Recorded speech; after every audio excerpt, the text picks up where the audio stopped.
Sir Casper, ako yung taong gusto na sanang magbago at pinipilit maging mabuti sa aking kapwa. Pero mapaglaro talaga ang mga alagad ng Diablo at ang aking nakatagong kaalaman ay napilitan kong ilabas upang maproteksyonan ang pamilya ko. Bilang isang ina, gusto ko sanang kalimutan ang aking pinagmulan para na rin sana sa mga anak ko.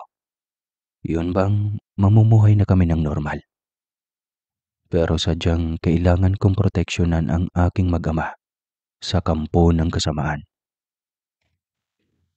Ikakwento ko po sa inyo ang naging kapalaran ko sa poder ng biyanan kong mangkukulam sa probinsya ng Negros. Ako po si Lorena, 35 anyos noong nagsimulang lumaban sa biyanan kong ubod ng itim ng budhe. Ang tawag sa akin ng pamilya ko ay Ina at bunso po ako sa siyam na magkakapatid. Tubong Rizal po ako at nagtrabaho sa malaking pabrika ng tela. Doon ko nakilala ang aking asawang isang ahente. At dahil mabait naman ito, madali niya akong napasagot. Sa una, kontra ang mga magulang ko. At maging ang lola kong nagpalaki sa akin. Ganyan po ang pinagmulan kong pamilya. Sanay po kaming bumasa ng aura ng isang tao. Mula sa side ng lola ko, lahat kaming magpipinsan. Kaya naming alamin kung anong klase kang tao base sa kulay ng aura nito. Ang side po kasi ng lola ko ay kilalang mga albularya dito sa Rizal. Kaya nakakabasa ang lola ko ng aura ng tao. At malimit po kaming maligtas sa kapahamakan dahil sa lola namin. Walang nakakalampas sa lola ko at lahat ng kanyang mga apo ay tinuruan niya ng kaalaman. Pangontra lang naman po sa mga masasamang alagad ng Diablo para lang din po sa kaligtasan namin. Dahil ako ang bunso sa pamilya ng inay, ako ay marunong ding gumamot at marunong magbasa ng orasyon. Sa edad na 15 lamang, ay kaya ko na pong magpakain ng bertod ng lola ko. Basta kabilugan ng buwan, asahan mo pong kasama na ako ng lola ko. Nagbabasa ng libreto at umaawit pa ang lola ko ng salitang Latin. Natuwang-tuwa naman ako. Akala ko kasi noon, laging nagbibiro lang ang lola ko. Nasa dugo po talaga namin ang karunungan at hindi ko ito matatanggihan. Hindi ko rin po maipaliwanag kung bakit marunong na po talaga ako kahit bata pa ako noon. Kaya kong magbasa ng orasyon ng Latin ng lola at hindi maipaliwanag kung bakit. Sabi ng inay, ganon din daw siya noong kabataan niya. Kaya ang ibig sabihin, dugo daw niya ang nananalaytay sa akin. Kilalang kilala ang pamilya namin sa Rizal. Dahil mabait kasi ang lola, hindi ito nagpapabayad. Kaya niyang gumamot ng mga nakulam o mga pinapahirapan ng tao na kung tawagin nga namin, sumpa o galaw. Yan ang tawag namin sa mga may sakit na hindi makita ng mga magagaling na doktor at hindi nila mapagaling. Umiling ang nakakaunawa sa mga sakit na halos higupo na ang katawan ng isang tao. Nakagagawa naman ng mga taong may kaalamang itim. Kaya pakinggan hanggang sa dulo. Baka isa kayo sa nakakaranas nito. Na kahit anong gawin niyo sa buhay ay tila ba hirap na hirap kayo at bigat na bigat. Tuturuan ko kayo kung paano malagpasan o baka makatulong ako sa mga nakakaranas ng ganito. Kaya pakinggan niyo hanggang dulo. Kaya nitong nakilala ko si John, hindi daw talaga ito gusto ng lola ko. Lahat daw kay John ay ayaw ng lola. Maging ang aura ni John ay ayaw na ayaw niya. Unang kita pa lang ng lola ko sa boyfriend ko, masama na ang tingin nito. Ayaw ko namang papahiya si John, kaya iniiwas ko ito kay lola. Mabigat talaga ang loob niya sa mapapangasawa ko. Hanggat maaari daw, umiwas kami sa kanya. Kung hindi mo niya kayang iwasan ng lalaking yun, Ina, bahala ka na. Umanda ka sa tamang panahon. May nararamdaman talaga akong kakaiba sa kasintahan mo. saad ng lola. Pero dahil sa matigas ang ulo ko, hindi ko sinunod ang lola. Ako pa rin ang nasunod sa gusto ko. Siguro nga dahil na rin first love ko si John, kaya naging matigas ang ulo ko. Dating talaga sa pag-ibig na. Dahil malayo ang pabarika sa bahay namin, nangupahan kaming magpipinsan sa isang apartment sa Kabayanan. Lahat kami ay nagtatrabaho sa pabrika na may kanya-kanyang kaming kwarto. Kaya't nagsimula na kaming mag-live-in ni John. 24 anyos na kasi ako noon at ganon din naman ang edad ni John. Kaya para sa amin ay nasa tamang edad na kami. Alam kong mali na nagsinungaling ako sa mga magulang ko. Maging sa lola ko na halos siya na ang nagpalaki sa akin. Pero mahal na mahal ko kasi si John noon. Alam ko rin walang lihim na hindi nabubunyag. Kaya nalaman ng mga magulang ko na nagli-live-in na kami ni John. Ate Ina, alam na ng lola na nagsasama na kayo ni Kuya John. Pasensya ka na ha. Alam mo naman ang mga taga ron sa atin. Nakapagsumbong ka agad sa lola. Saad ng pinsan ko. Hayaan mo na. Nasa tamang edad naman na kami ni John. Ako nang bahala, insan. Kaya wala akong nagawa sa sinabi ng magulang ko na kailangang pakasalan ako ni John dahil baka mabuntis daw ako. Sinabi naman ni John na malayo ang probinsyang kanyang pinanggalingan. Kaya agad daw ay humingi siya ng paumanhin. At sinabi ni John na mahal daw niya ako at gagawin niya ang lahat. Matanggap lang siya ng pamilya ko. Nagmula kasi siya sa probinsya ng Negros at malaki din ang kanyang pamilya, kagaya ko. Kaya sinabi ni John na tatawagan na lang niya ang kanyang pamilya at magpapakasal na kami sa West. Hindi po madali ang makauwi sa amin at mahirap din pong makarating dito ang pamilya ko.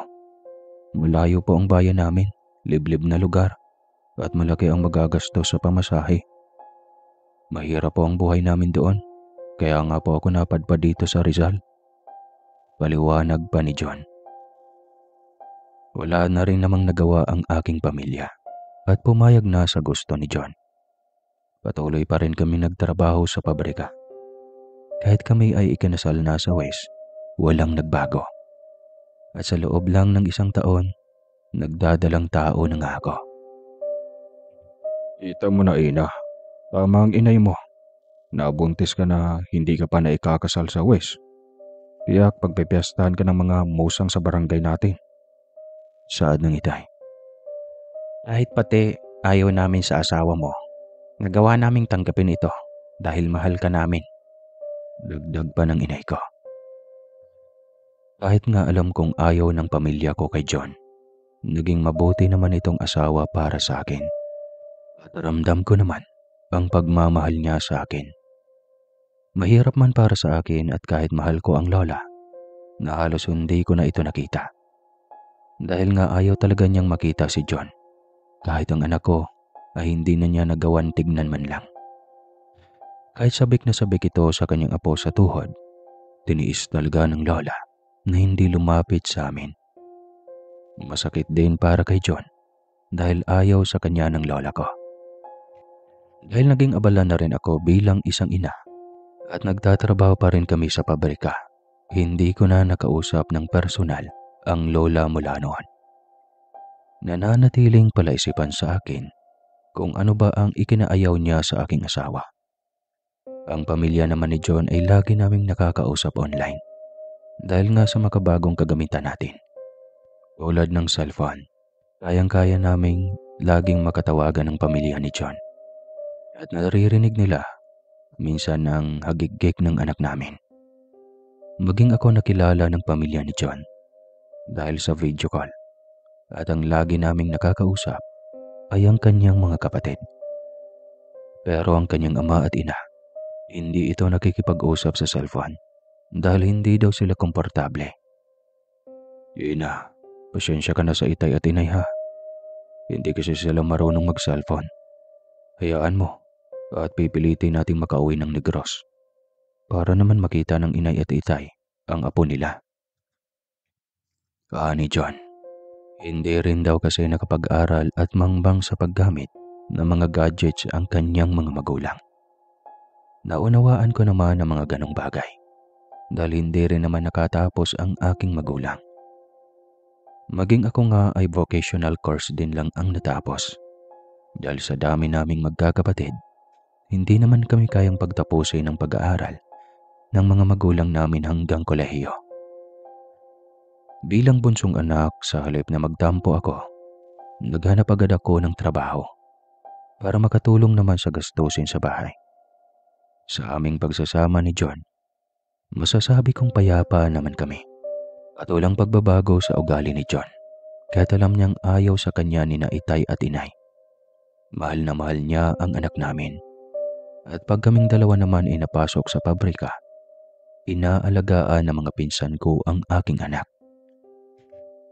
Minsan kasi nagkasabay kaming overtime ni John, kaya agad namang nakaagapay ang mga pinsan ko sa amin.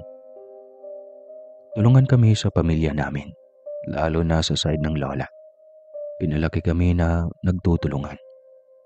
Halos pinalaki na nga ng mga pinsan ko ang anak ko, habang kaming mag-asawa ay nagtatrabaho sa pabrika. Dumaan pa ang ilang taon at nasundan nga ang aming panganay. Ang naging anak namin ni John, isang lalaki at isang babae. Malusog at hindi nagkakasakit dahil marunong ang kumamot ang aming pamilya. Kahit kailan hindi kami lumalala ang mga sakit at agad nagagamot ng lola at ng mga tiyahin ko. Yan ang kagandahan ng aming pamilya. May mga dugong manggagamot. Pero sabi nga natin, ang buhay natin ay hindi natin masasabi ang ating kapalaran. Bumagsak ang pabrika namin at nagbawas ng tao. Nadamay kaming mag-asawa at pareho nga kaming natanggal. Nauunawaan naman namin ang kumpanya namin dahil talagang nararamdaman din naman namin ang paghina ng produksyon, lalo na't uso na ang mga online seller ng mga damit at galing ito sa bansang China. Natatalo na ang merkado ng Pilipinas, lalo na ang mga pabrika ng tela. Mas magaling magnegosyo ang mga Chinese. May sapat na kaming iponan, pero hindi sasapat hanggang sa pag-aaral ng mga bata. Dahil ang panganay namin ay sekundarya pa lang, at ang bunso naman namin ay nagsisimula pa lang sa elementarya. Alam kong nag-aalala si John para sa kanyang dalawang anak. Kaya sinabi nitong baka pwedeng umuwi muna kami ng Negros hanggat may sapat pa kaming pamasahe. Ina, kailangan kong gumawa ng ibang paraan. Wala na akong ma-apply ang trabaho dito sa Rizal. Medyo maedad na rin kasi.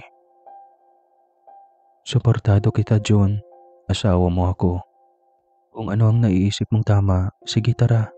At uuwi muna tayo sa inyo. Naisip ko din na baka sakaling makakakuha nga siya doon ng trabaho at masanay daw siya kumibo sa kanila kumpara sa Rizal. Bilang asawa, wala akong magagawa. Kailangan kong sumunod sa aking asawa. Kung ano man ang kanyang plano, kailangan kong suportahan ito.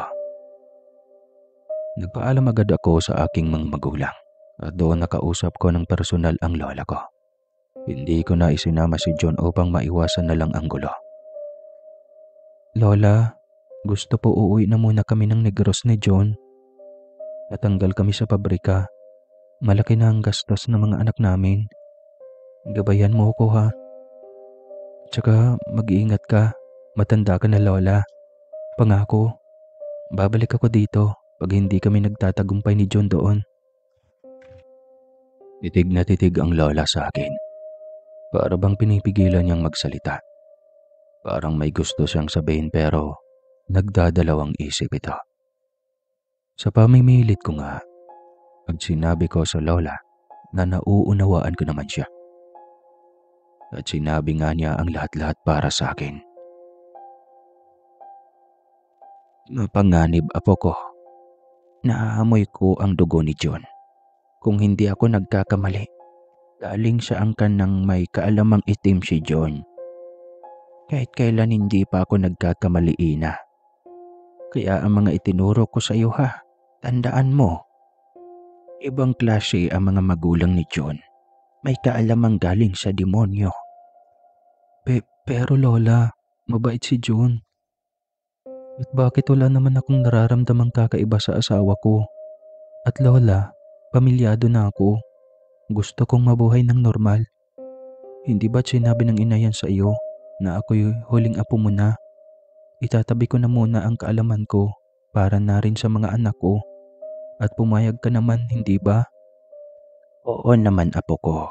Wala naman akong sinabing masamang tao si John. Kaya nga, hinayaan kitang mabuhay ng normal kasama siya. At kaya nga ako ang nagpalaki sa iyo para matutunan mo ang lahat. Tinuruan kitang makontrol mo ang mga kargada natin para lang mabuhay ka ng normal. Pero tandaan mo, pag nagipit ka sa Negros, ilabas mo muli ang libreto ko. Pinamana ko sa iyo. Magaling ka sa orasyon, apo ko. Yan ang namana mo sa akin. Magagamit mo yan sa Negros. Maniwala ka sa akin. Bago nga ako umalis, may mga ginawang orasyon ang lola at ibinulong nito sa tainga ko. Kay gaan ang pakiramdam ko ng mga oras na yon. Nananalaytay talaga sa aking dugo ang kaalaman ng lahi namin. Dahil siguro ako na ang huling apo ng lola. Tandaan mo, apo ko, pag nasa oras ka ng panganib, kusyang magiging alerto ang mga pinamana ko sa iyo. Hindi ako papayag na madihado ka.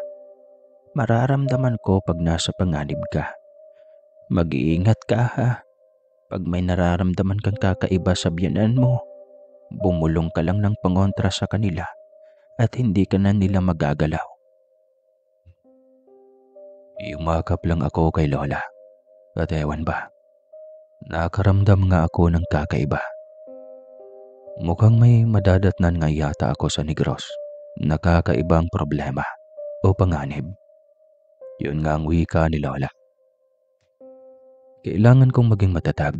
May 2 na akong anak. Gusto ko mang kalimutan ang aking pinagmulan para sa mga anak ko. Pero tama din naman ang lola ko. Pag may panganib na, alangan namang pabayaan ko lang. Naghanda na nga kaming mag-anak. Kailangan naming ihanda ang 2 naming anak sa malayong biyahe.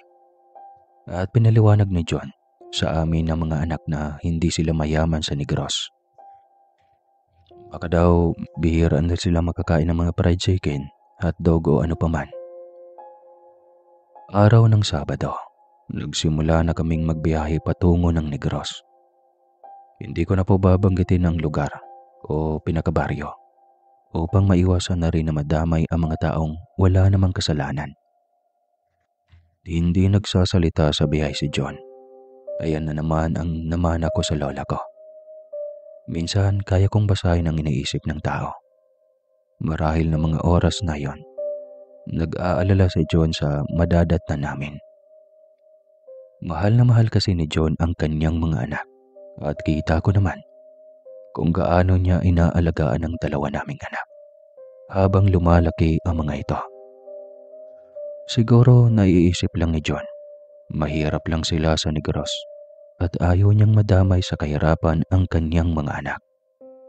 Kaya nga lang, wala na siyang pagpipilian pa. Dahil pareho nga kaming nawala ng trabaho. Habang kami nasa biyahe, panay naman ang tawag ng kanyang panganay na kapatid. Mabait ito, si Ate Elena. Lagi niyang kinukumusta ang lagay namin, maging ang kanyang 2 pamangkin.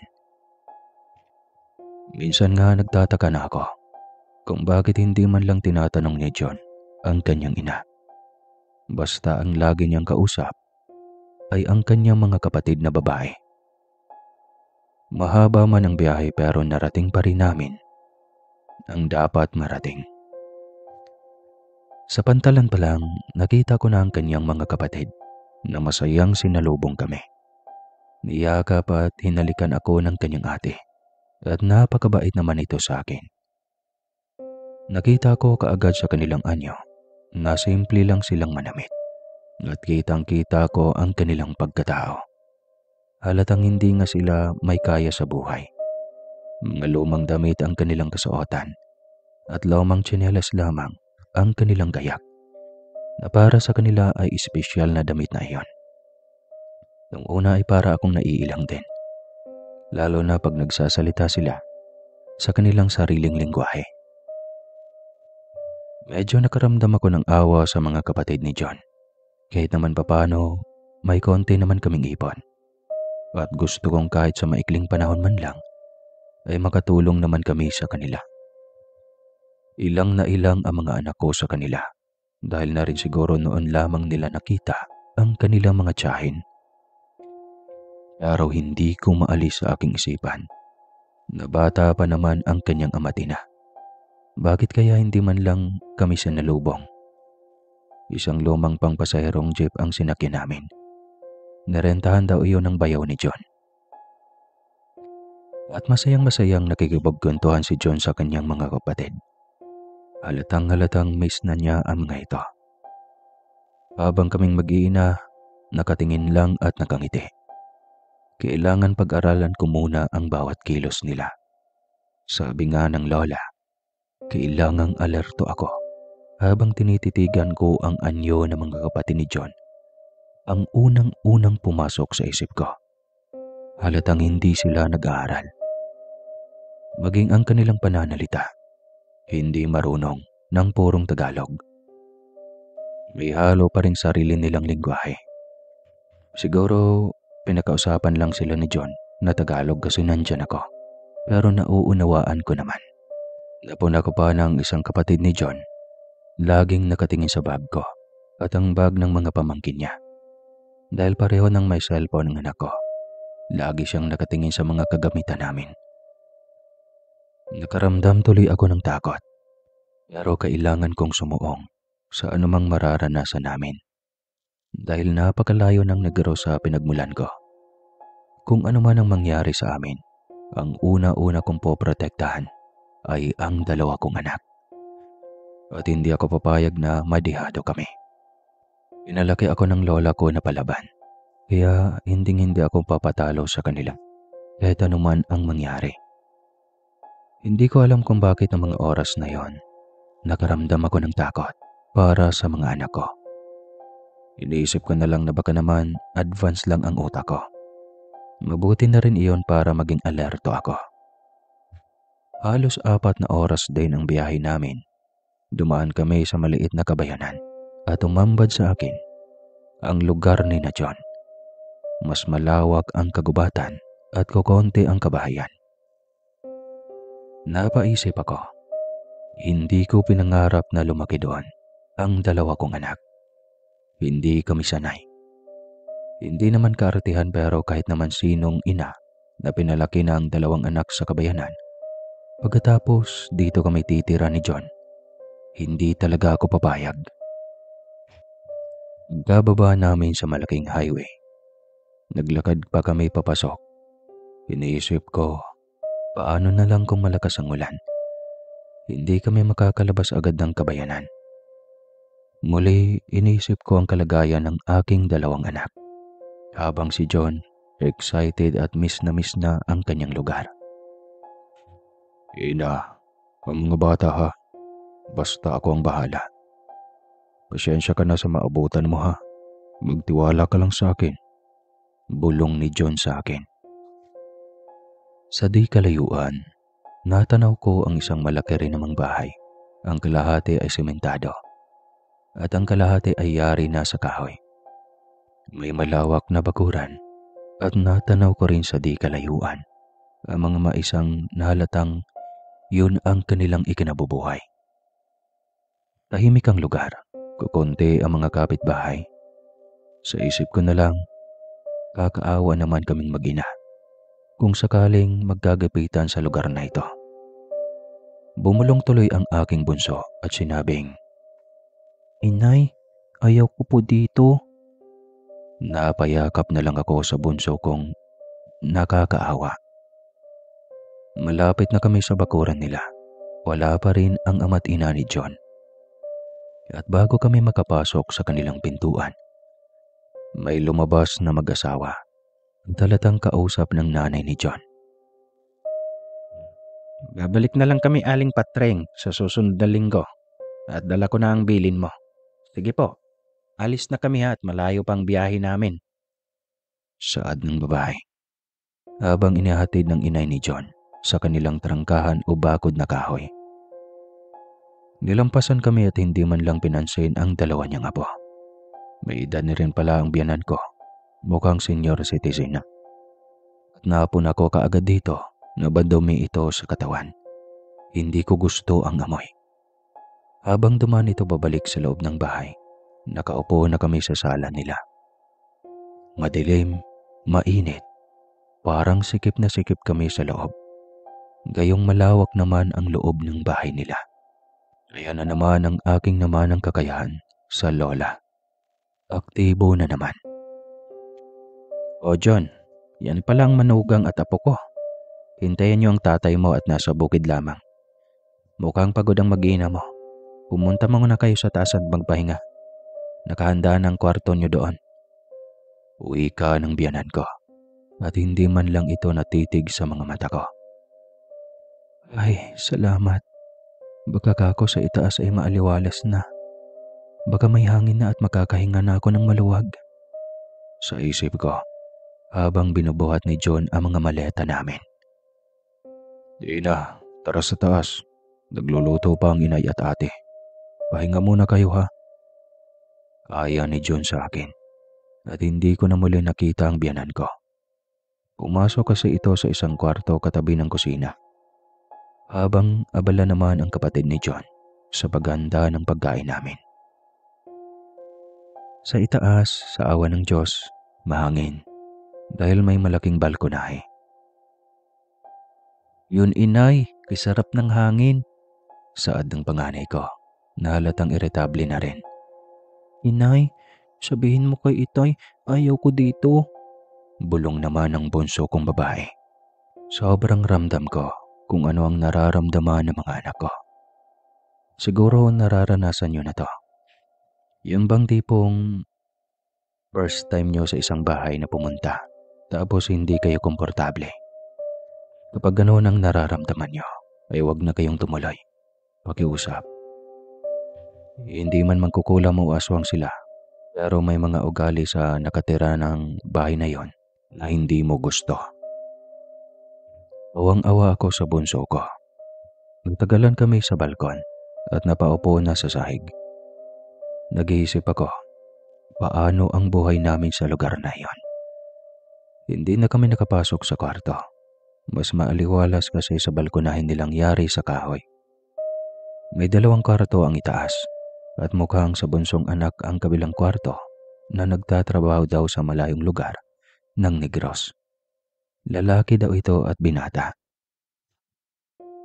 Natanaw ko si John, bumili ito ng soft drinks at yelo. Nanuyo ang aking lalamunan, kay sarap naman sa isip ko. Nakita ko naman na dalian si John na paakyat at iniabot sa amin ang napakalamig na inumin. Halos napasigaw ang 2 niyang anak. May chichirya pa, kaya lalong sumaya ang 2. Itay, ayaw ko dito. Sabay yakap ng bunso ko sa kanyang itay. Anak, mga 1 linggo lang tayo dito at pinahahanap ko na ang ate ng mauupahan natin sa bayan. At sa Lunes mag-a-apply ako sa planta ng alak sa bayan din. May baker ako, ang tsuhin ko na kapatid ng itay. Huwag kayong mag-alala, pangako, aalis tayo dito. Ako man, ayaw ko na dito kayo tumira, mahirap dito. Para naman akong nabunutan ng tinik sa binanggit ni John.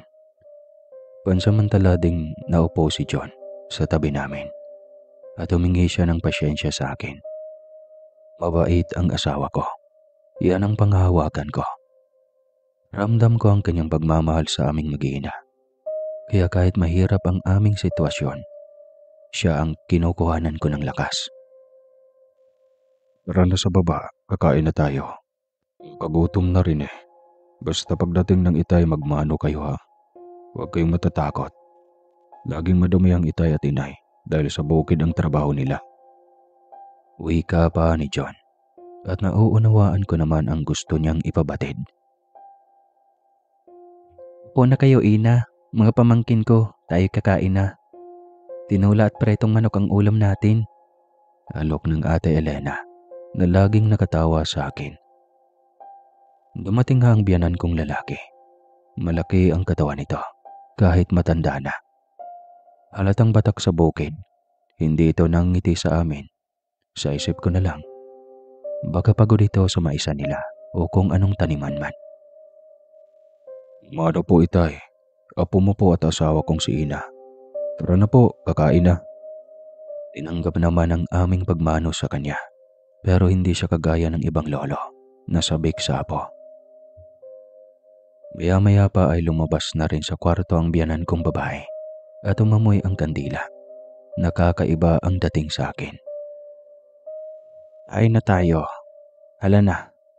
At marami pa akong gagawin. Ina, bahay mo na rin ito ngayon ha. Bahala na kayong mag-anak kung ano man ang plano nyo. Ang mga kapatid ni John, malalayo ang bahay nila. Kaya kung maiinip ka, manood ka na lang ng TV. Medyo malabo nga lang dahil antina lang ang gamit namin dito. Hindi kami mayaman, Ina.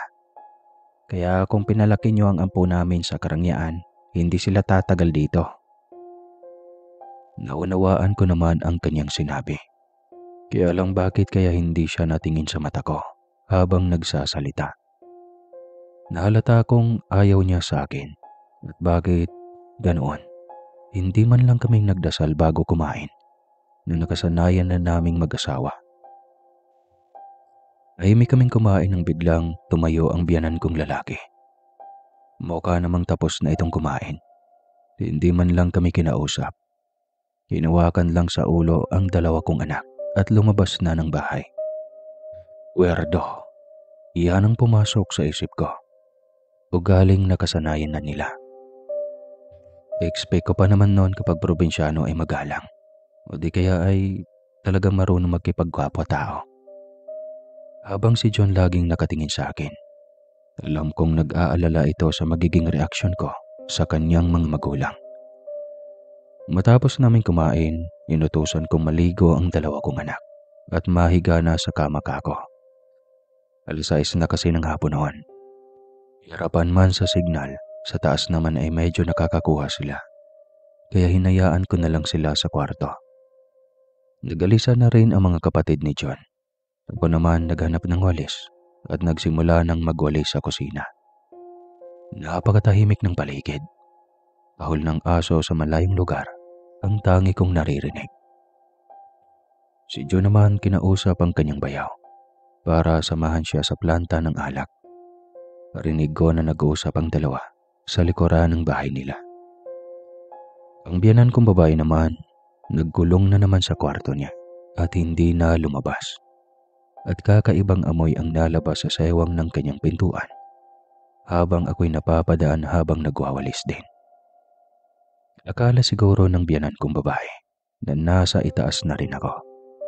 Kaya nang lumabas ito, nasa sala pa ako at tinitignan ko ang larawan ni na John noong maliliit pa sila.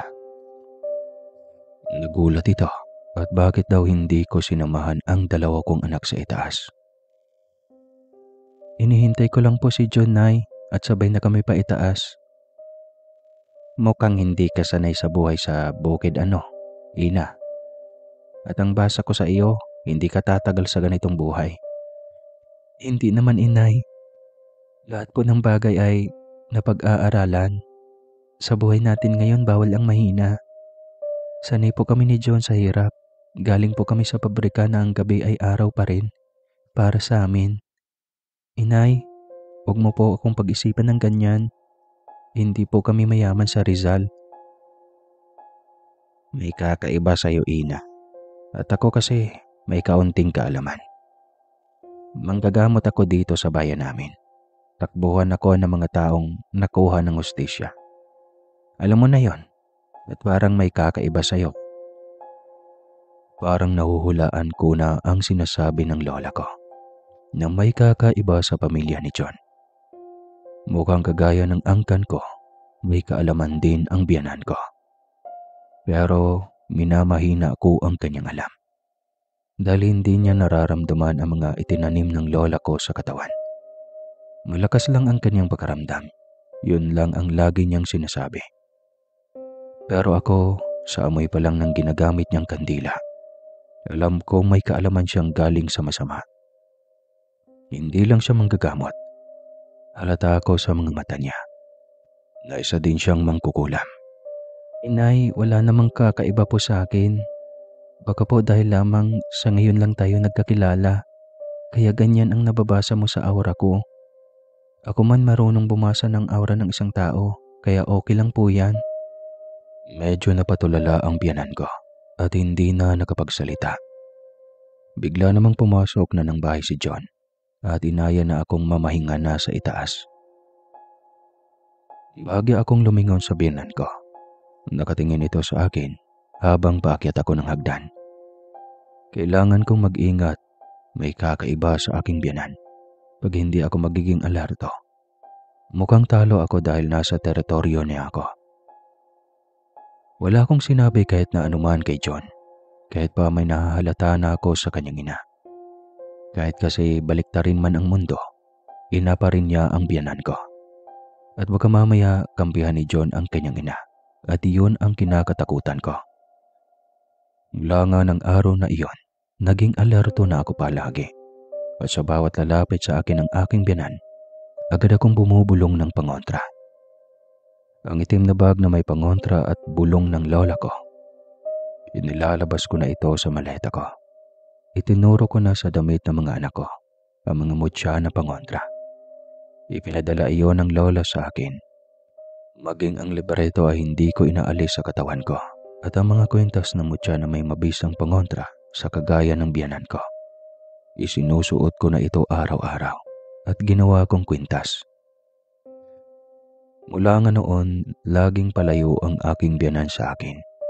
Hindi ito tumatabi sa akin sa pag-upo at hindi na nga ito makatingin sa akin ng diretso. Hindi lang niya masabi sa akin, pero alam ko na alam niya na may kaalaman din ako na kagaya niya. Baka nga pinagbabalakan na niya ako ng masama at kalaban ang tingin niya sa akin. Sabi nga ng lola, hindi masamang mag-isip ng advance. Mabuti na yung nauuna akong mag-isip ng paraan para makaiwas sa kagaya ng biyanan ko. Ang biyanan ko namang lalaki, parang may sarili itong mundo. Iyon ang nahalata ko. Para siyang laging tulala at lutang at biglang pumapasok sa isipan ko ang mga itinuro sa akin ng lola ko noon. Pwedeng ginayuma ng biyanan kong babae ang kanyang asawa. Dahil nahalata ko sa mga mata ng biyanan kong lalaki ang pagkatulala nito. Malikot ang kanyang mga mata at parang ang kanyang kilos ay detalyado. Bahay bukid lamang. Yun lang ang napapansin kong ginagawa ng itay sa araw-araw. Nakaramdam tuloy ako ng awa sa aking biyanang lalaki. Hindi kasalingid sa aking kaalaman na ang gayuma ng isang mangkukulam ay kayang tumagal habang buhay. Hanggat buhay ang mangkukulam, buhay din ang gayuma. Hanggat inaalagaan ng mangkukulam ang kanyang biktima, patuloy lang din ang gayuma. Pwede rin gawin sa akin ng aking biyanan ang ganong gayuma para bumait ako sa kanya at maging sunod-sunuran. At yun ang hindi ko mapapayagang mangyari. Pagkawala sa bahay si John, hindi ako bumababa. Ang utos sa akin ni John, pag nagugutom ako, ay magluto na lang kami. Dahil ang itay at inay niya ay hindi masyadong kumakain kung kailan lang gutom, tsaka sila naghahanda ng kanilang kakainin. Bago umalis si John ay talagang asikaso niya kaming mag-ina, habang nag-asikaso siya ng kanyang pag-apply sa trabaho. Sa umaga, inahanda na ni John ang aming pagkain. Talagang inaalagaan kaming mag-ina. Kaya minsan pag paalis na ito, napapaluha akong palihim. Halong takot at awa sa aking asawa at ang aking nararamdaman. Lagi kong dasal sa araw-araw.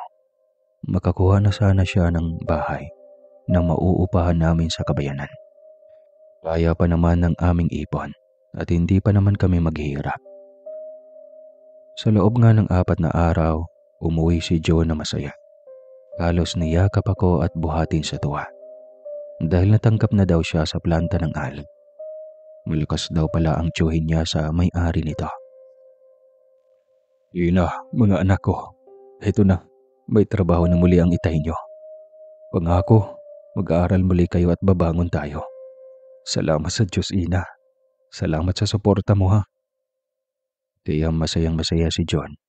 Sinabi rin niya sa kanyang ina at ama ang kanyang magandang balita. Pero parang normal lang sa mag-asawa. At hindi man lang natuwa ang mga ito o hindi mo kakitaan na masaya talaga. Nakaramdam tuloy ako ng galit dahil kahit naman papano, ang aking mga magulang pag may magandang nangyayari sa aming magkakapatid, masayang-masaya sila para sa amin at hinahalikan at niyayakap nila kami. Samantalang ang mga magulang ni John, parang baliwala lang sa kanila ang lahat. Ayoko talaga sa inyo, bulong ko. Hindi ako papatalo sa inyo. Tandaan mo iyan, Inay Biyanan. Huwag na huwag ninyong gagalawin ang aking mag-ama dahil kaya ko kayong labanan. Sa isip ko ng mga oras na yon. Mula nga nang matanggap si John sa trabaho at naihanap na kami ng Ate Elena ng bahay na mauupahan, nagiba na ang mood ng biyanan kong babae. Habang inaayos ni John ang kanyang mga requirements, may mga taong dumarating sa bahay nila. Pag ako'y bababa, agad nagsisitsit ang biyanan ko at pinapabalik ako sa itaas. Pag-alis ng kanyang mga kliyente, may mga salita itong parang patama sa akin. Pag inahatid niya ang kanyang mga bisita, nilalakasan niya ang salitang, "Sige, ingat. Mag-iingat kayo sa mga taong nasa loob ang kulo." Uwi-ka nito sa mga taong inihahatid niya sa labas ng kanilang bahay. Paulit-ulit iyon, kani-kaninong tao. Hanggang isang hapon, may mag-asawang dumating. Natandaan ko ang mga mukha nila. Sila ang mag-asawang nadatna namin noong dumating kami at nakasalubong ko sa pintuan nila. Bahagi akong nagtago sa loob ng kusina. Buong akala ng biyanan ko, nasa itaas ako. At halos mangilabot ako sa aking narinig na sinabi ng mag-asawa. Suspect po kami ngayon, Aling Patring. Patay na po si Kapitan. Nanindigan kaming wala kaming kinalaman sa binibintang ng asawa nito. Na pinakulam daw namin si Kapitan. Kaya lang po kami nagsadya dito ngayon. Sagabal na sa amin ang asawa ni Kapitan. Kaya dapat din mawala na ito, Aling Patring. Pwede naman, kaya lang ayaw kong madamay, ha. Sikapin yung walang makakita sa inyo na pumupunta kayo dito sa bahay ko. Magdududa sila. Lalo't kilala ako ng asawa ni Kapitan. Dati kong kliyente iyon dito at may ipinapagawa din sa akin. Magkano naman ang budget niyo sa asawa ni Kapitan, ha? Halos manlambot ang tuhod ko sa aking narinig. Demonyo nga ang ina ni John. Matapos ang pag-uusap nila, dali ang pinaalis ng biyanan ko ang mag-asawa. Siguro kinuha lang nito ang pera at pumasok na sa kanyang kwarto. Buong akala talaga niya nasa itaas ako. Agad akong dahang-dahang umakyat sa itaas at nagdasal. Nagtaka ang dalawa kong anak. At dahil malalaki na naman na sila at may isip na, ipinagtapat ko ang aking nasaksihan. Huwag na huwag kayong papahalata, pati sa inyong itay, ha. May lilipatan na naman tayong bahay sa bayan, eh. Pinalaki ko kayong matatapang, ha. Kaya kailangan kayong maging alerto. Yan ang bilin ng lola ko. Naunawaan niyo ba ako, ha, mga anak? Basta ang lola Patring nyo, masamang tao. Hindi tama ang ganoon na pumapatay siya ng mga inosenteng tao. Nakakatakot, inay. Baka may demon dito sa bahay ng Lola Patring. Natatakot po ako, inay. Paano kung saktan ka?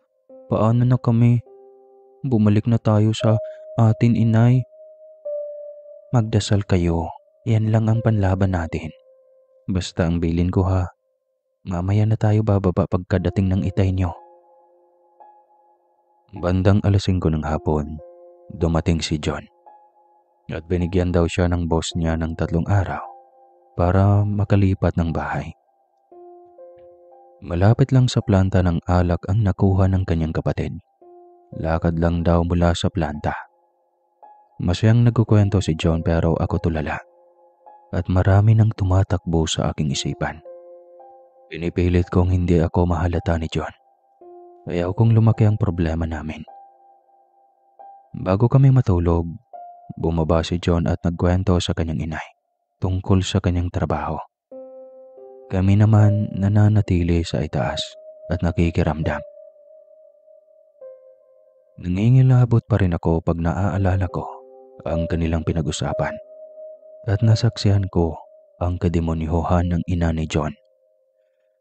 Agad kong kinuha ang aking libreto at nag-orasyon para sa kaligtasan naming mag-ina. Alam kong mararamdaman iyon ng aking biyanan. Wala na akong pakialam, basta kailangan kong mapakain ang mga mutya na ibinigay ng lola. Hanggang marinig ko ang boses ng biyanan ko, kasama ni John, paakyat at parang may sinasabi. Itinago ko kaagad ang libreto ko at ang mga bata, naturuan ko na kung ano ang kanilang gagawin. Nag-aano ba ang mag-iinang yan? Ano ang ginagawa mo, ina? Wika ng inay ni John. Takang-taka naman si John sa itinura ng kanyang ina. Ang alin ba, inay? Nanunood lang naman ng TV ang mag-iina ko, ha. Ano po ba yon? Wala naman. May nararamdaman lang ako. Baka guni-guni ko lang. Wika pa nito. Sabay titig sa akin ng masama at lisik na lisik ang mga mata nito. Alam kong nairita siya sa dinadasal ko at talagang pinatunayan niya sa akin kung anong klase siyang tao. Bumaba naman agad ito. Hindi naman siya makakatagal dahil kaming mag-iina, tig-iisang pangontra sa katawan. Kinabukasan, maagang umalis si John para sunduin ang mini truck na sasakyan namin patungo sa bago naming bahay. May ilan kasing kagamitan si John na dadalhin niya paglipat namin. Habang kami naghihintay kay John, narinig ko na tinatawag ako ng biyanan ko sa baba. Kabastusan naman kung hindi ako tutugon. Nag-aalala naman ang anak kong panganay at sinasabing sasama daw siya sa ibaba. Siyempre, hindi ako pumayag at sinabi kong ako na ang bahala at huwag silang lalabas ng kwarto kahit anong mangyari. Ina, bumaba ka nga dito. Andyan na po, inay. Pagbaba ko, naamoy ko naman ang mabahong kandila. Ang naalala ko ang mga sinabi ng lola. Ang ganong amoy ng kandila ay ginagamit sa masama. Napahawak ako sa aking libreto at nagdasal. Habang titig na titig sa akin ang nanay ni John. Anong kaalaman mo, ina? Saang angkan ka nagmula? Albularyo ka ba, ha? Anong alam mo sa akin at kinokontra mo ako? Salim pusa ka lang dito sa pamamahay ko, ina. Asan ang hiya mo? Kaya ang katapangan mo, may masamang balik sa'yo. Teka nga po muna, bakit parang ako pa ang mali?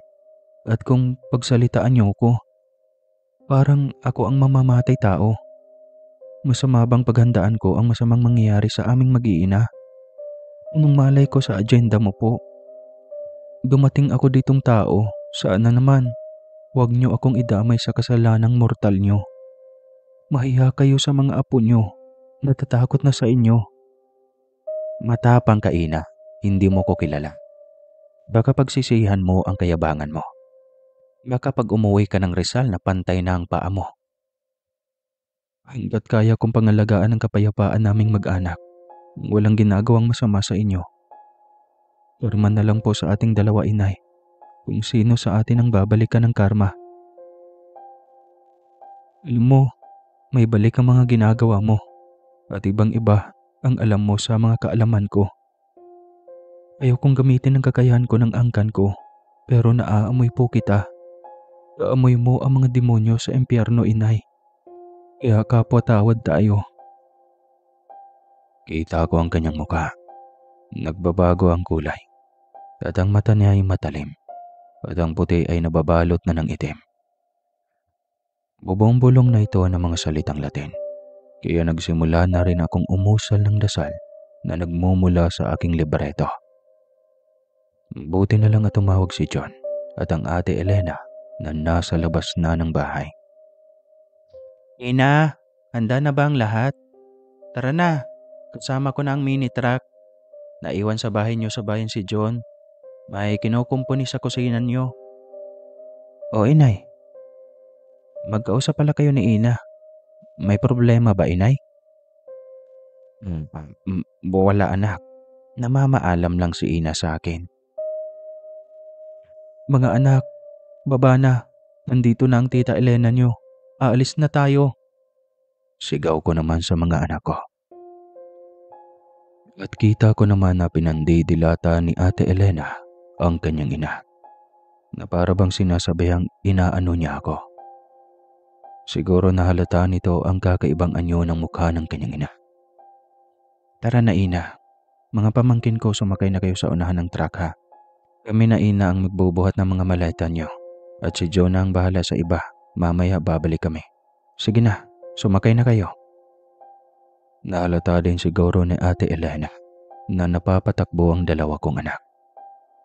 Halatang takot sa kanyang ina. Sinadya kong hindi na magpaalam sa biyanan ko at sumopla pa ako sa hangin para mairita ang kanyang isipan. Nang nasa sasakyan na kami, ang titig ng inay sa akin, para akong pinapatay sa tindi ng tingin nito. Hindi ako natatakot sa kanya dahil noong high school ako, kasama ako ng lolang lumalaban sa mga nakulang. At ang kanyang ginagawa, hindi na bago sa akin. Matapos maisakay ni na ate Elena ang maleta namin at ilang kagamitang ibinili ni John, kinausap ni ate ang kanyang ina. At dahil sarado na ang bintana ng mini truck, natatanaw ko na galit ang ate ni John sa kanyang ina.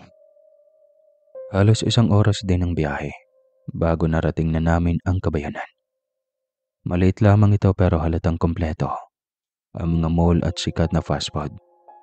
Isang maganda pero lumang bahay ang nadat na namin. Bagong pintura.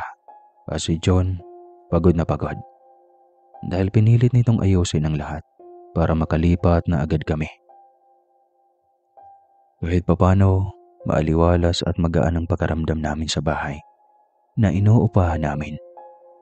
May mga kapitbahay na kami at gabayanan na talaga ang paligid. May natanaw akong 7-Eleven at mga stall ng mga fast food sa mga kanto. Ang dalawa kong anak napayakap sa akin.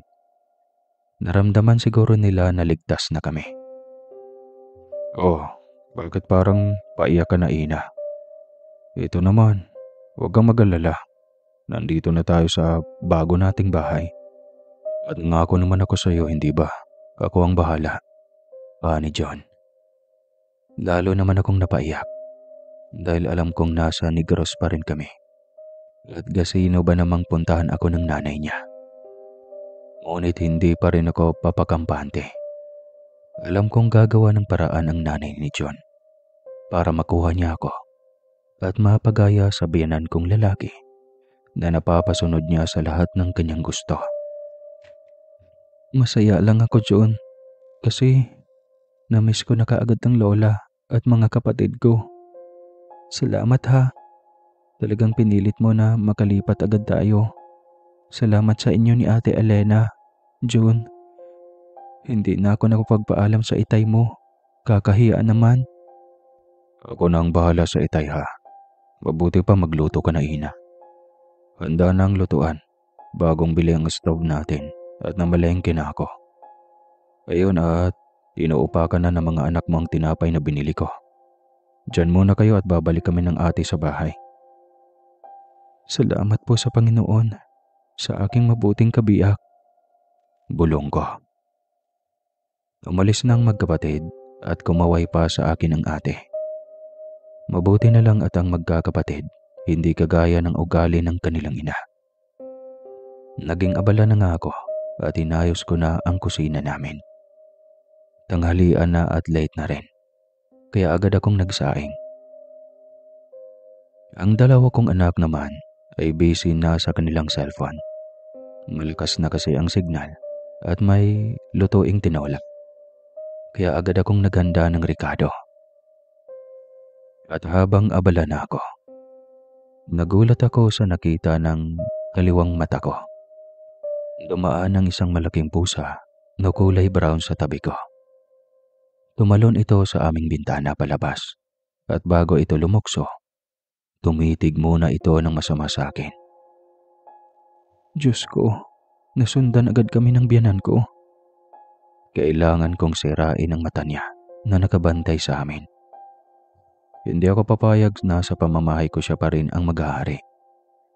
Hindi ko pinapalata sa aking dalawang anak na may nakikita na akong malaking pusa. Katatakutan kasi nila ayon at pilit kong pinapangako sa sarili ko na hindi ako magkukwento ng kung anuman sa aking dalawang anak. Baka kasi masira ang kanilang pag-aaral at puro takot na lang ang pumasok sa isipan nila. Ako na lang ang magdadala ng lahat. Pinakiramdaman ko muna ang sarili ko at matapos kong ihanda ang mga rekado ng aking lulutuing ulam, pumasok ako sa kwarto dahil wala pa namang gagamit-gamit pa doon. Tinignan ko ang likurang bahagi ng bahay namin. Bakante itong lote, pag-aari ng kapitbahay namin.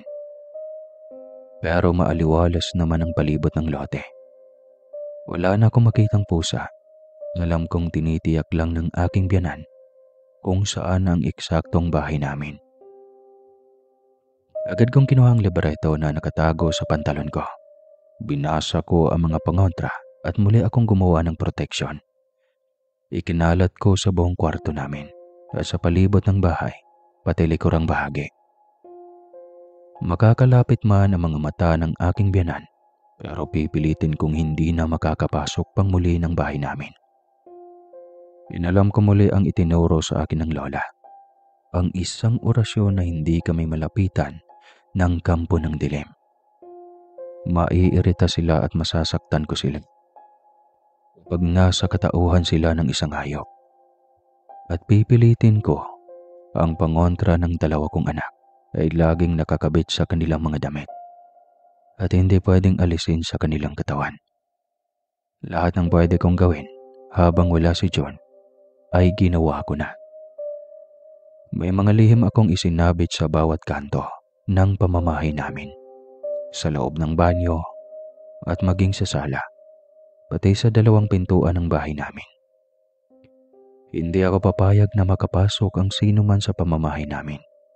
At kung sakali man na gumawa ng masamang paraan ang biyanan ko, lalaban ako kahit ikamatay ko pa.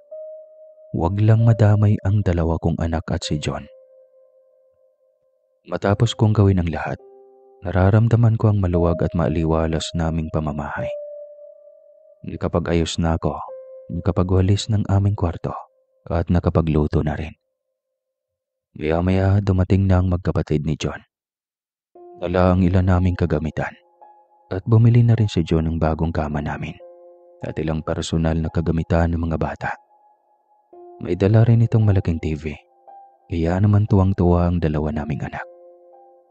Agad akong naghanda ng tanghalian. Kahit late na, ay masaya kaming nagsalo-salo. Pati ang driver ng mini truck na kamag-anak nila.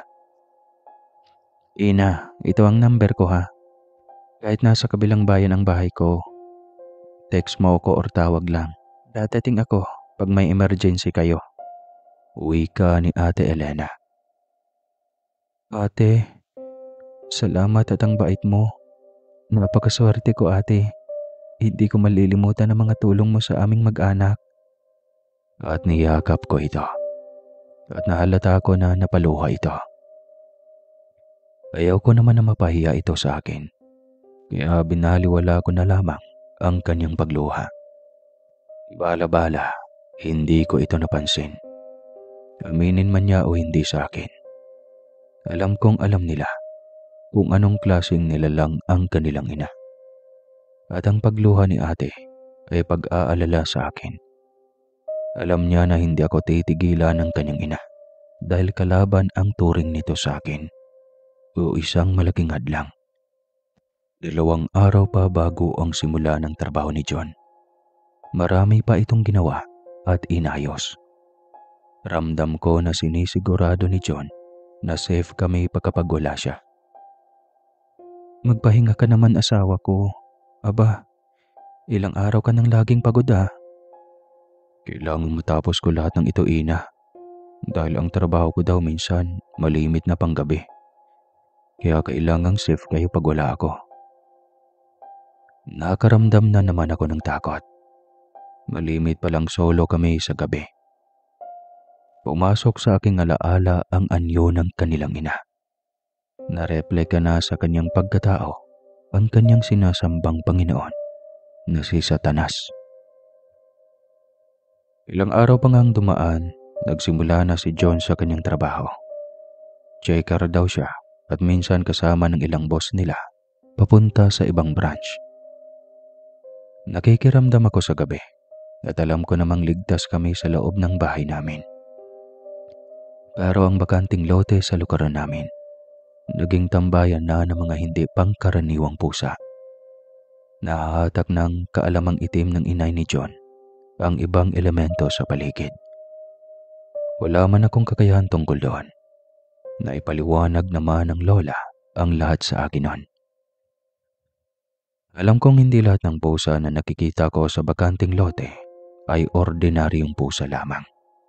Alam kong ang ilan doon, mata ng mangkukulam. Alam ko ilan sa inyo alam na ito. Pero pinilit kong libangin ang aking sarili. Kahit nagtatanong ako sa Diyos na hanggang kailan ako matatakot. At laging may pangamba, lalo na sa nalalapit ng pasukan ng 2 bata. Agad kong kinausap si John na baka pwedeng sa malapit na eskwelahan na lamang namin i-enroll ang 2 bata. Yung magkasama sila sa isang paaralan at hindi pa naman sila kolehiyo kako. Ina, nahalata na kita. Bakit parang lagi kang aligagaha? May inililihim ka ba sa akin? Binata ng panganay natin. Kayang-kaya na niyang ipagtanggol si Bunso. Bakit parang OA naman yata ang pag-aalala mo sa kanila ha? Eto naman, syempre hindi naman sila lumaki dito. At ako naman hindi taga rito. Kaya gusto ko yung madali ko silang mapupuntahan. Gusto niyo ba pasamahan ko kayo sa inay dito? At sabay na sabay namang sumagot ang 2 naming anak na ayaw daw nila. At doon na nagsimulang paaminin kami ni John at napapaluha naman akong sinabi ang lahat-lahat. Natatakot ako kay Lola Itay. Ang mata ng Lola laging nanlilisik. Hindi siya tao Itay. Ayaw namin sa kanya. Sorry po. Uwi ka pa ng panganay kong anak. Diyos ko ina. Bakit hindi mo agad sinabi ito sa akin? Patawad John. Nahihirapan kasi akong sabihin sa iyo ang mga nalaman ko. Baka mamaya kampihan mo ang nanay mo at gawan niyo ako ng masama. Wala akong kakilala dito. Anong laban ko sa inyo? Tsaka ang itay mo, nahalata ko. Wala sa kanyang tamang wisyo. Hindi ka ba naawa sa itay mo, John? Kaya ako nakarating ng Rizal. Bata pa ako. Inampon na ako ng kung sino-sino. Lumayas kasi ako sa bahay namin. Bata pa ako noon.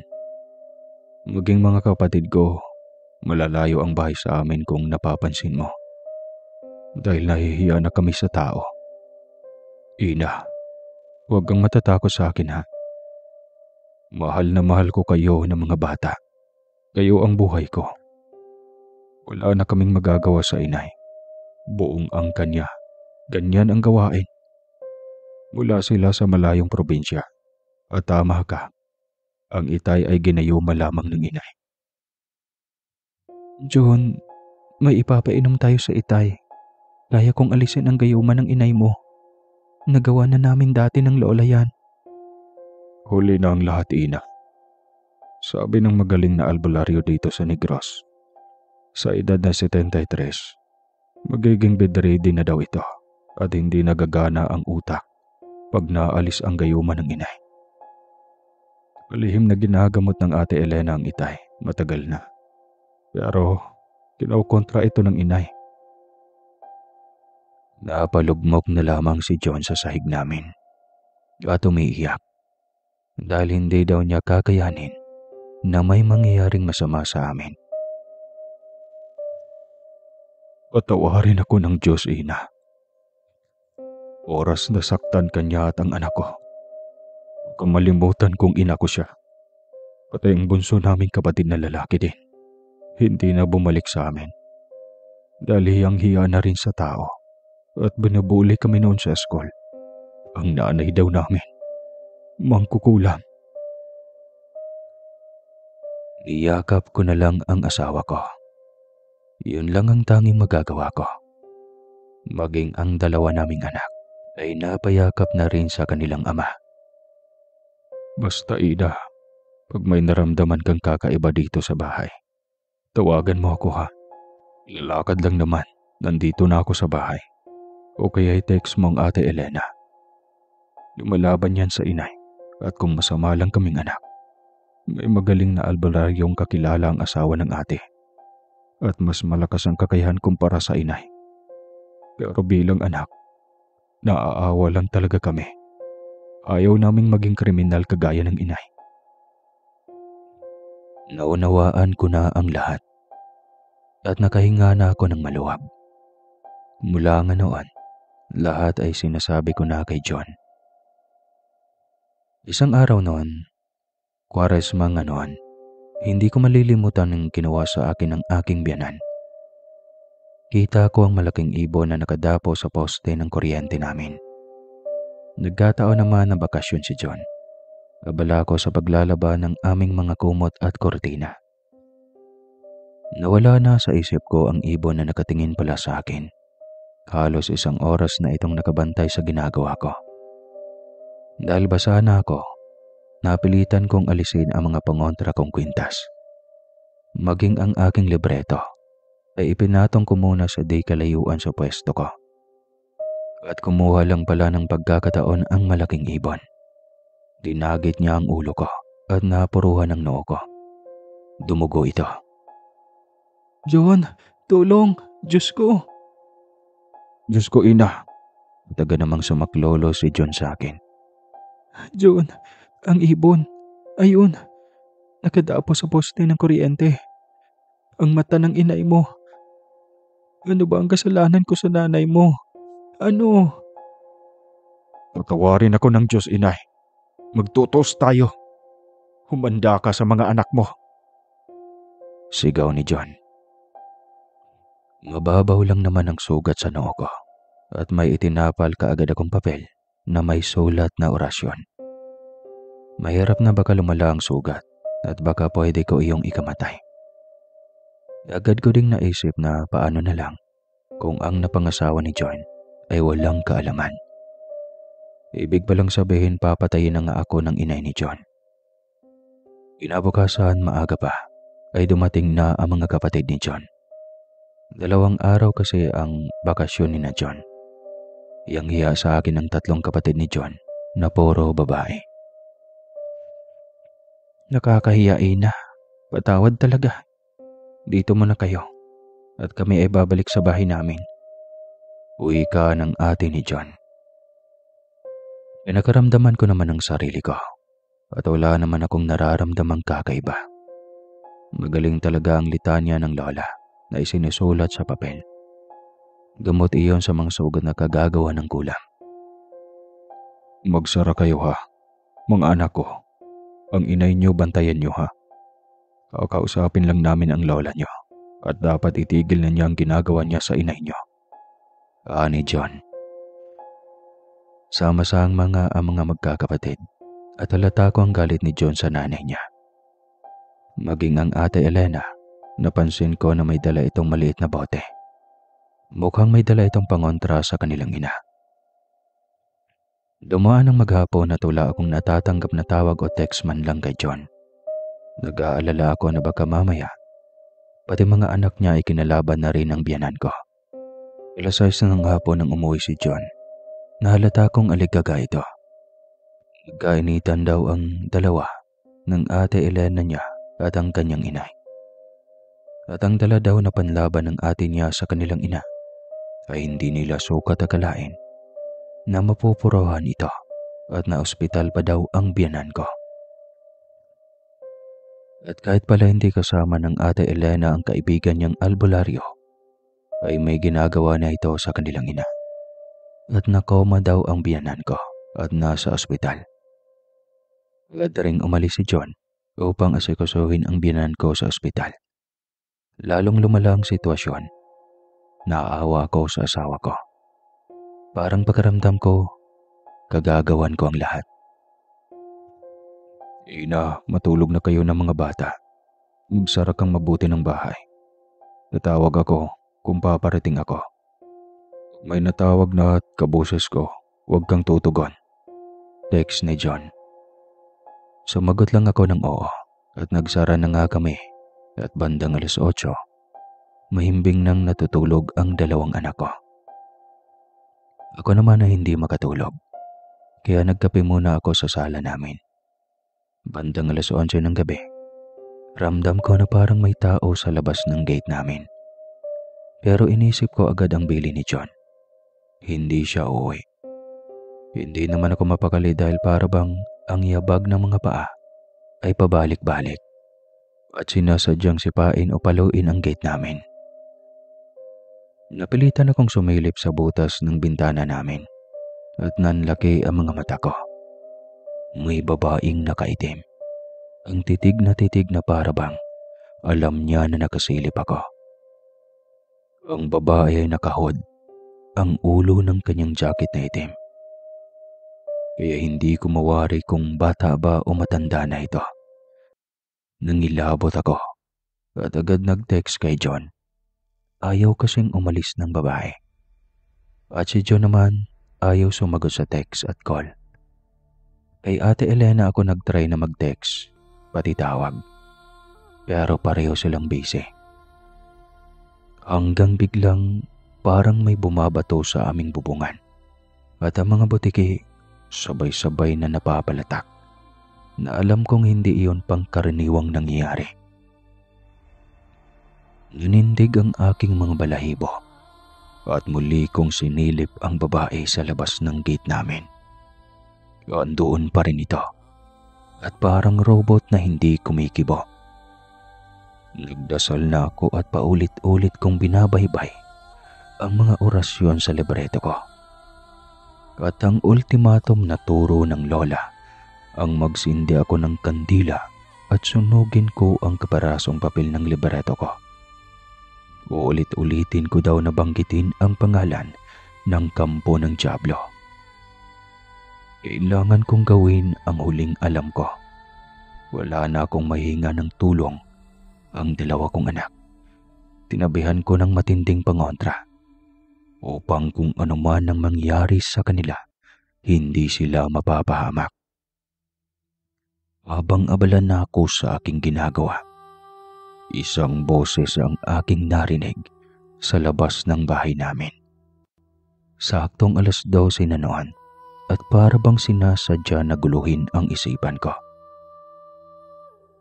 Ina, ang ate Elena ito, pabukas. Ina, nandito na kami. Si John ito. Nalilito na ako at natataranta.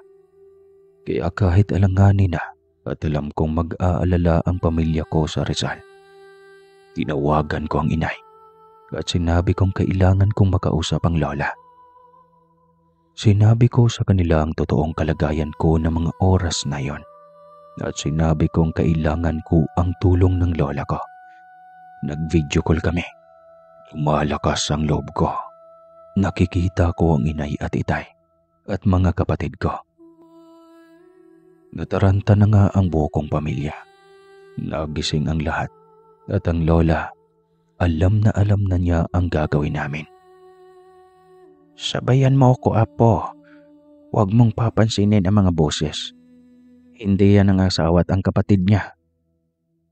Para na akong nahihilo na masusuka dahil sa sabayang binibigkas namin ng lola ko. Lakasan mo, apo ko. Isigaw mo. Matatalo ka kapag nakinig ka sa boses ng demonyo niyan. Saad ni lola. Habang sa labas ng gate, halos nagwawala na ang babaeng nakaitim. Lumabas ka, ina. Yuho! Duwag ka pala. Buksan mo ang gate. Ina! Hanggang may binanggit ang lola na sobrang sumakit ang ulo ko. Pero ang babaeng nakaitim, dumaing na parang nahihirapan at naungol ito at pahina ng pahina ang boses. Ulitin mo, apo ko. Isama mo ang pangalan ng biyanan mo. Lakasan mo, apo ko. Bubuhayin ko ang ipinasa kong talisman sa katawan mo. Kaya mo yan. Ikaw na ang may pinakamalakas na talisman sa pamilya natin. Masakit sa ulo, pero kaya mo yan, apo. Kita mo, tandaan mo yan. Kakampi natin ang Panginoong Diyos. At biglang ang umatungal ang babae. At naging boses ito ng biyanan ko. Ina, tama na. Pero pumasok sa isipan ko. Hanggang kailan ako matatakot sa iyo? At ang mga anak ko, mag-aaral na. Paano naman sila? Hindi. Tama na po, inay. Patas na po tayo. Muli kaming sabay ng lola ko at halos isigaw ko na ang pangalan ng biyanan ko. Kasama ang Latin na dasal. At pahina naman ng pahina ang boses ng biyanan ko. Magsilip ko muli sa butas, wala na ito sa labas ng gate namin. Lola, wala nang babae sa gate namin. Masakit pa ba ang ulo mo, ina? Hindi na po. Bigla pong nawala ang hilo at sakit ng ulo ko. Sige na, magpahinga ka na. Bukas, mag-video call ka ulit sa amin, ha? At sabihin mo kay John, condolences. Pagkasabi noon, ibinaba na ng lola ang cellphone. Nagtataka naman ako sa sinabi ng lola. Bakit condolence ang sasabihin daw kay John? Maya-maya lang, sunod-sunod na call at text ang natanggap ko mula kay John at Ate Elena. Bakit busy ang phone mo, ina? Patay ng inay, ngayon lang. Text ni John. Ina, ipagdasal mo ang inay, ha? Patay na ang inay. Text naman ni Ate Elena. Halos mabitawan ko naman ang cellphone ko. Diyos ko, kaya pala nasabi ng lola ang salitang condolence. Natalo namin ang biyanan ko. Sumagot ako sa kanila at humingi ng tawad. Sinabi naman ni John na wala daw akong kasalanan. Atake daw sa puso ang kinamatay ng nanay niya. Hindi na ako nakatulog hanggang umaga. Tulala ako. Iniisip ko na kung hindi ko ginawa ang pagtawag sa pamilya ko, baka ako naman ang kanilang paglalamayan. Bandang 7:00 ng umaga, nag-text ang nanay ko. Pinapasabi daw ng lola ko na huwag kong sisihin ang sarili ko. Dahil ang lola ko daw ang nagparusa sa demonyeta kong biyanan at hindi ako. Dumating naman si John at agad ko itong niyakap. At lalo akong nagsusorry sa kanya. Ina, ano ka ba? Wala kang kasalanan. Atake sa puso ang ikinamatay ng inay. Tama na, ha? Ngayon, tahimik na tayo. At ang itay, nasa bahay na ng ate ko at ayos naman ito. Agad ding nailibing ang inay ni John. Ayaw na nilang patagalin pa ang lamay. Marami kasing napuntang kliyente ang biyanan ko at mga galit sa magkakapatid. Nadadamay daw sila sa maling gawain ng kanilang ina. Nakita ko na walang malungkot sa magkakapatid Para bang nabunutan sila ng tinik sa dibdib. At ang bunso nilang kapatid na kamukhang kamukha ni John ay bumalik na sa kanilang bahay at namuhay na ng tahimik at may asawa na rin. Mula nga noon, Sir Casper, payapa na ang buhay namin hanggang ngayon. Tapos na ng kolehiyo ang dalawa kong anak. At paminsan-minsan, gumagamot ako ng mga kabataang may galaw at mga matatandang may kulam. Pinayagan ako ni John na gawin iyon dahil wala daw ibang tutulong sa mga taong walang kakayahang lumaban sa kagaya ng kanilang ina. Naaminado naman silang kampo ng masama ang side ng kanilang ina. Wala namang makalapit sa kanila sa side ng nanay nila. Nalaman kasi nila na ang napangasawa ni John ay magaling na albularyo mula sa bayan ng Rizal. Pinangako ko naman na sa oras na guluhin nila ang magkakapatid ni John ay ako ang kanilang makakalaban. Masasabi ko, Sir Casper, na habang tumatanda ang mundo, palakas ng palakas ang kapangyarihan ng mga alagad ng dyablo at kailangan na mabalanse ito. At ang kaalaman ng lola ko, lalo naming pinapalaganap.